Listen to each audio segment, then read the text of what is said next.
Hello there guys and welcome back to the channel. Right, so as promised, my predictions for Cavalier buff MVPs per class. I have a lot of classes to cover, all 6 of them, therefore I will have to move fast. But before I get to the juicy subjects, I do have very important notes to make before we carry on. Number 1, these are obviously just my predictions. I am just human. I will miss some champions. I will not think about some interactions, and it is not some sort of comprehensive list that should be treated as Bible. These are just my predictions, my suspicions, which champion should work really great, and we all have our blind spots in this game. On top of that, second and perhaps most important, is that I have heard a lot of people complaining that Kabam is changing Cavalier buffs once again. I ranked champion X, Y, or Z, and now it's going to be useless, and all that approach there. So I actually got very annoyed and very triggered, because that is a mindless statement that says somebody who is out there to hate on Kabam without stopping and looking at the facts. And if somebody immediately is going to jump into the comment section, yeah, but you have so many champions, that's why you don't care. No, it's not that. It's completely different. Most importantly, the same champions that work for one node more often than not work for another. Let me give you a very, very quick example. For instance, Hulkbuster, right? Somebody ranked up Hulkbuster purely for camp questing, which I do think is a bad idea in general to base your rank ups on Cavalier difficulty quest. But if somebody ranks up champions just because of Cavalier quest, let's go with that. So let's say somebody ranked up Hulkbuster. So he worked with the first node because he has armor up buff, so he could power drain and gain fury. So perfect, Hulkbuster worked for that. But guess what? He also worked for the second node because he had armor break on level 1. He could heal block the opponents very reliably and quickly, and he was one of the best questing options for the second node as well. And once again, now new nodes, but guess what? Hulkbuster is still going to be one of the best options here, because he has access to shock, and that's all you really need here. So nodes might change, but the ideas behind those nodes do not. All of these nodes are designed to play on class strengths. Just like previous node, where you got a chance to gain an armor break based on, or had a chance to gain fury based on how many armor breaks you had. For instance, Angela now was placing armor breaks. She worked for the aptitude node, she worked for the armor break node because she has access to that. And guess what? This node emphasizes having more unique buffs, and Angela once again is going to be a solid option. We can look at the skill node and the same idea will apply. Let's take Mole Man in skill mode. So first node was gain a fury every time a debuff expires. Cool, Mole Man had access to a ton of bleeds. He was very, very, very good option for the first node. Second node, gain a fury whenever you prevent opponent from evading. Mole Man has access to true accuracy, and he once again was one of the best options. And guess what? Here, Mole Man also can purify or land crits like nobody's business, so he will still work for this node as well. So everybody complaining that Kabam keeps changing nodes, I really urge to pause, stop down, look at their champions, and think about which champions will stop working with these new sets of nodes. There might be 1 or 2, but there will be champions that work better than ever before from the same class that you might not have thought of before.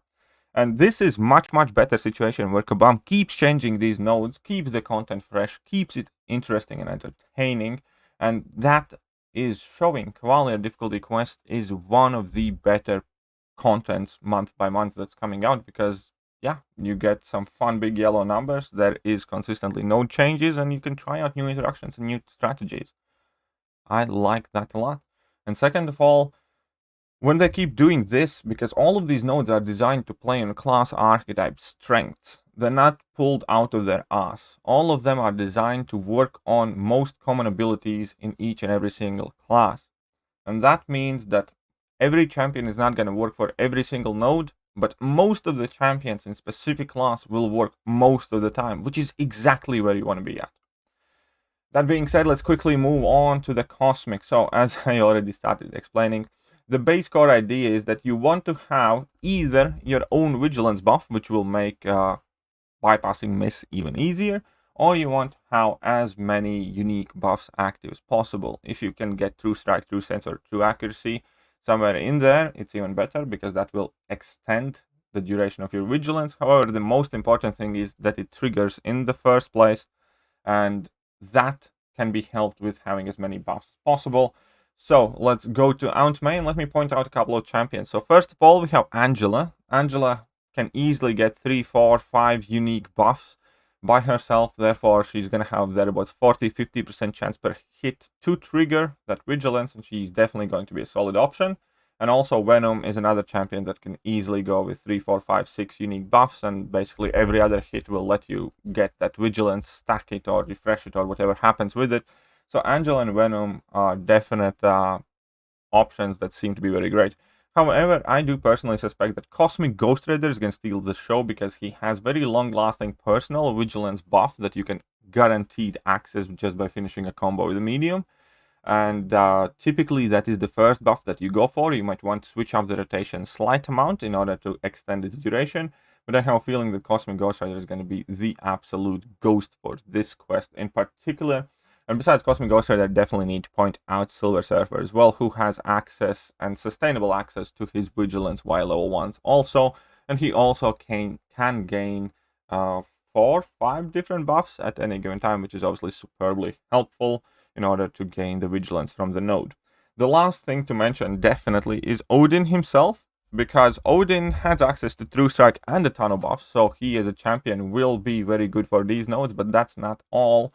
Odin will make any single Cosmic Champion very, very friendly to this node, because typically the one thing that Cosmic Champions are primarily known for is access to a ton of buffs, and most of the Cosmic Champions can access 1 to 2 buffs by themselves, and if you activate the Odin's pre-fights, you will be giving 3 buffs to any Cosmic Champion, making any Cosmic Champion a relatively decent option for this new node. Therefore, I do believe that overall it is quite inclusive. Other than that, obviously, there is nothing to say that you can't use, I don't know, Carnage or Gamora or whoever else you happen to have ranked up.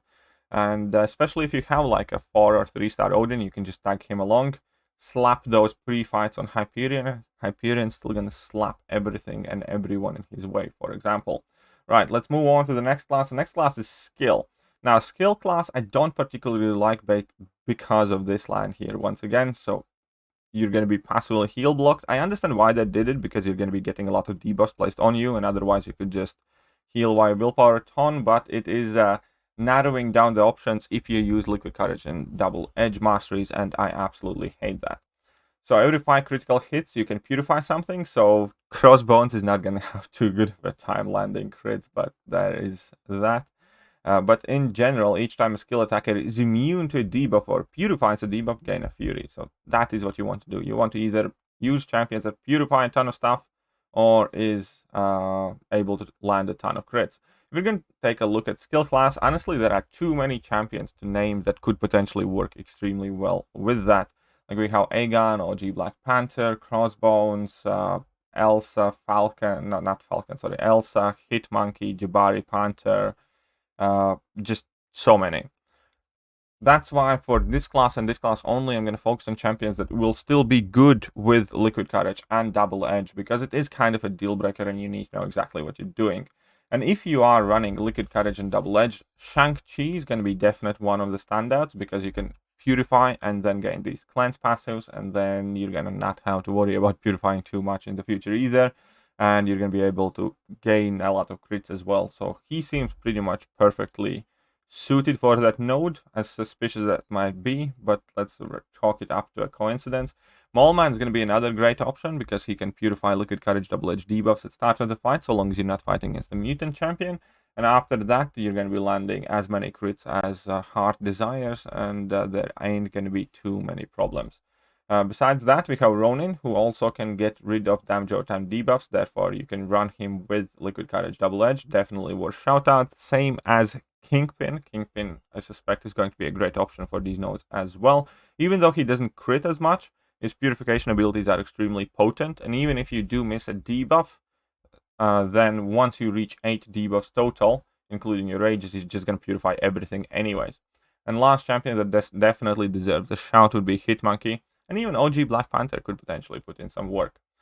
So those are the skill champions that will work with Liquid Courage and Double Edge. But other than that, all of the same champions will still work, and obviously plenty more. Let's move on to the Mystic one. And Mystic one is kind of neat one as well. I don't mind this one too much. Each time Mystic attacker gains a regeneration effect, power drain 10% of defender's max power. and each time Mystic attack inflicts power drain, burn, or steal, gain a Fury. So basically you want a Mystic champion that either power controls or regenerates.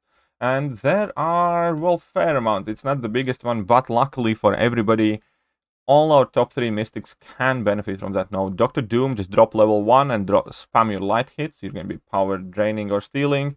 Black Widow Clairvoyant can either regen or power steal with her level 2s, whichever one you want to do more. And we have Sorcerer Supreme, regen on block and power steal on her purple phase. So top 3 Mystics are all perfectly suited, which already makes this kind of like very easy to accommodate node. If you do not happen to have the top Mystic options, then other than that, some very viable strategies could probably involve magic and her limbo healing, as in every time you trigger limbo, you're going to take a bit of damage and then you can heal it back, and that should count as a regeneration effect, so magic should work fantastic. Dragon Man, you can trigger as much healing as you want after your level 3s, so that should be quite useful. Dr. Voodoo starts the fight with healing, and then once you drop level 2, you can power burn to no end. And yeah, so that already kind of like gives us fair decent amount of champions. Obviously there are more. Ebony Maw might be a decent option after his buff, who knows. Mangog can fit that description. Man-Thing can trigger a ton of regen, so he's duped. So there are going to be plenty of options to use. Let's move on to the mutant one, and mutant one is even more straightforward. Basically you just want a champion that has a bunch of buffs or a bunch of prowess effects, and that is quite literally it. So when you're going to be looking at the mutant class, obvious first standout is going to be Colossus. Colossus is going to absolutely love that node, spending the entire fight unblockable and wreaking havoc. But then we still have our usual suspects. Apocalypse, if you have Cable Synergy, will have 4 prowesses, which is exactly basically what you need. You have Professor X, which is going to work perfect as well. Storm Pyramid X, who not only has access to unblockable strikes, but also has access to prowess, so she will work extremely well. And then there are going to be more obscure options. Obviously, Magneto will be one of MVPs as well, because buffs like there is not tomorrow.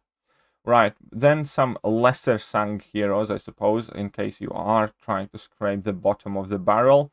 Gambit has a very easy access to 10 prowess buffs, therefore he will be able to work relatively well there. Same as Emma Frost. On top of that, we do have Old Man Logan. Access is 15 Furies, will work great, plenty of buffs. Wolverine, Wolverine Weapon X, and Sunspot. Wolverines get regeneration buffs, Sunspot gets the prowesses.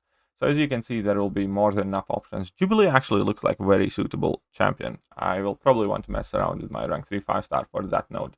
So mutant node once again is quite good, but yeah, Colossus, Apocalypse, Magneto, they will absolutely tear that quest a new one.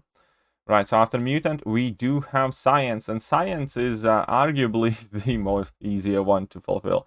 Basically, you're looking for champions that have access to either power sting, slow, weakness, petrify, enervate, or suppression.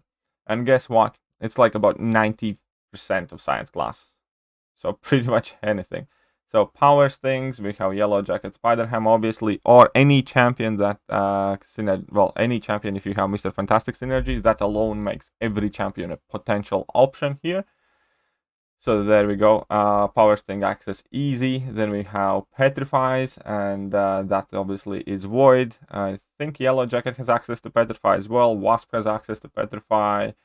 Slow debuffs, obviously. Yellow Jacket once again. Spider-Gwen, She-Hulk. So there are, honestly, that is like the most inclusive node, because pretty much any science champion can be used, like Captain America, Infinity War, Lady Hulk. All of them pretty much have some access to those debuffs. The only one that stands out like they don't is like Red Hulk. Obviously, there will be a couple of champions that are in 2016 that can't really do too well, but any science champion that matters will be able to work with this node, is what I'm saying. So I'm not going to point out MVPs there. It's just bring in whoever you like and smash. Last one's going to be Tech. And this one we went over and explained. Hulkbuster, the base idea is you either need to be able to power drain, lock, or burn, or have access to shock. So once again, that leaves you with plenty of options. One of the standouts that I want to have a bit of fun with is Nebula, because with Proxima Midnight Synergy and Guillotine 2099, there might be some extremely cool cheese options available. But besides Nebula, we can look at Guardian. I think he has synergy where he can shock on every parry, so that would be a very easy win. And I'm not entirely sure whether his basic attack count is shock as well for when he crits. Other than that, as I mentioned, Hulkbuster will be an absolute machine in this quest. Every heavy attack has shock. Then we have Warlock, who also has shock and power drain and power burn on his like level 1, so that is going to be fairly straightforward. Silver Centurion seems like extremely suited option for these nodes. And lastly, we have both of the Visions and Guillotine 2099, who have power control on their level 1s. But other than that, as I mentioned, there are definitely more options, like Red Skull even can be used potentially, or Sentinel has access to shock. So there definitely will be more than enough champions that work very well. And that is about it. I'm not going to keep you guys any longer. I hope you guys enjoyed the video. Once the Cavalier quest does come out, do let me know which champions were your personal MVPs. And do not miss when I stream this content live. Other than that, see ya.